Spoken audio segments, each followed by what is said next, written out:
Moi, je m'appelle Pape Bokar Ndao, je suis de Sébikotane.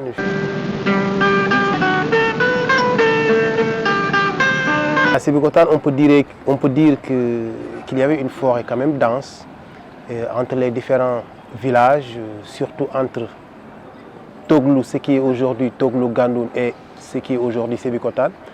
Donc il y avait une grande brousse touffue.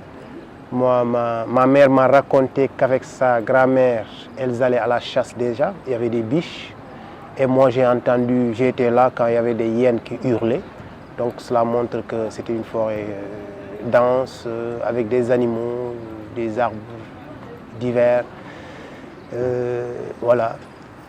Maintenant, cette forêt a disparu aujourd'hui. On le voit bien avec les coupes abusives d'abord, mais aussi et surtout avec les spéculations foncières. Les gens veulent habiter, on a tout coupé. Les propriétaires, ça appartenait à personne en réalité, mais des gens sont venus, ont morcelé et ont vendu. L'école là que vous voyez, on l'appelait, nous quand on était jeunes, on l'appelait école Ndouf, c'était dans les années 90. Ndouf, ça veut dire le village, la brousse. École Ndouf, ça veut dire l'école brousse. Et on traversait des sentiers.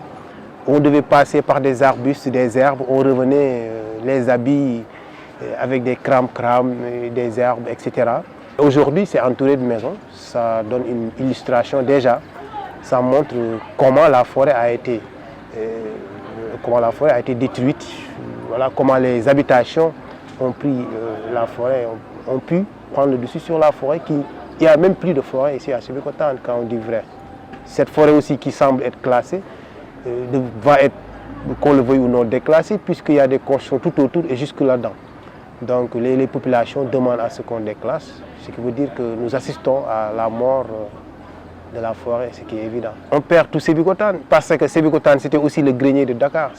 Quand on parlait de Sébikotane, c'était les arbres fruitiers, c'était les feux.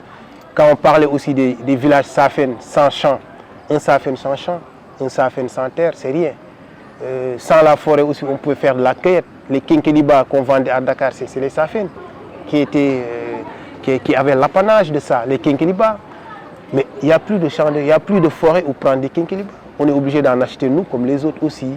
Donc ça, c'est un exemple parmi tant d'autres. Il y a beaucoup d'herbes, beaucoup d'arbres, d'arbustes. On pouvait faire la cueillette, qu'on utilisait dans la médecine, qu'on utilisait aussi dans les aliments, la boisson, etc. Mais ça n'existe plus.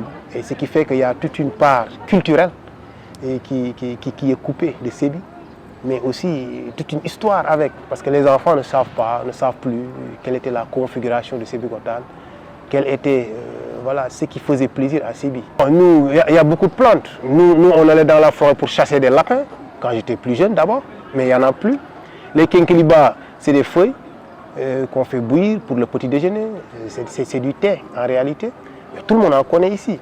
Chez les Safen, on en faisait. Les fibres aussi, qu'on appelle les ndiam, les rogniers, on n'en voit plus. Ça, c'était un vestige dans le monde Safen. Quand on était enfant, on en montait, on en prenait. On coupait les branchages, les feuilles, pour amener à la maison. Avec les tiges, on fait des fibres que ma grand-mère vendait à 10 francs pièce. C'est pour se laver avec. Ça remplace les filets avec quoi on se lave à la maison. Donc ça, c'est très illustratif. Or, moi, je n'ai pas vécu longtemps.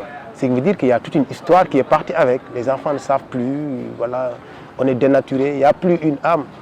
Sébikotanois serrère à cause maintenant justement de cette disparition de la forêt, voilà, qui est dommage, vraiment. Mais la forêt même, je pense, n'existe plus.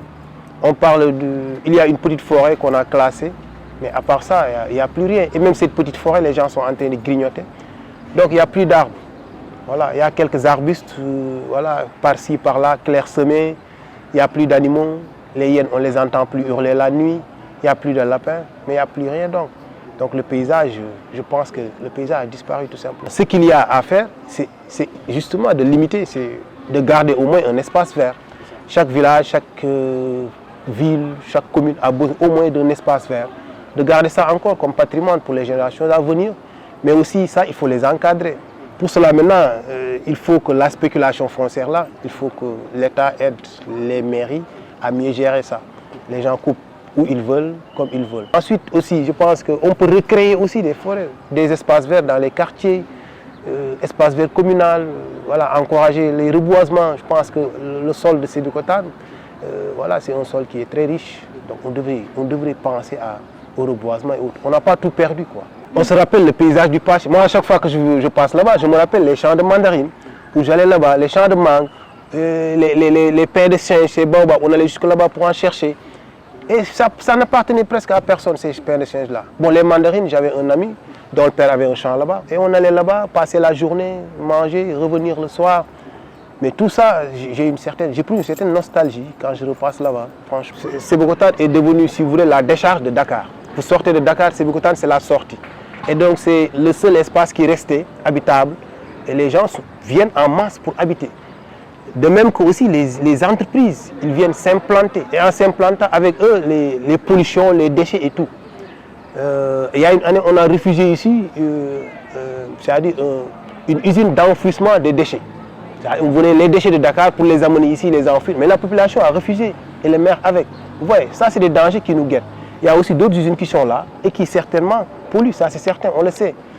Et donc, je pense que ce projet est venu à point nommé, est venu à son heure pour d'abord faire conscientiser les populations, leur dire qu'il y a un danger qui est là, et les aider à prendre des solutions idoines, surtout dans le reboisement, dans les espaces verts et autres, à recréer, à participer, amener les populations à une activité participative de la recréation et de la préservation de l'espace de vie, quoi. Voilà, sur le plan environnemental. Good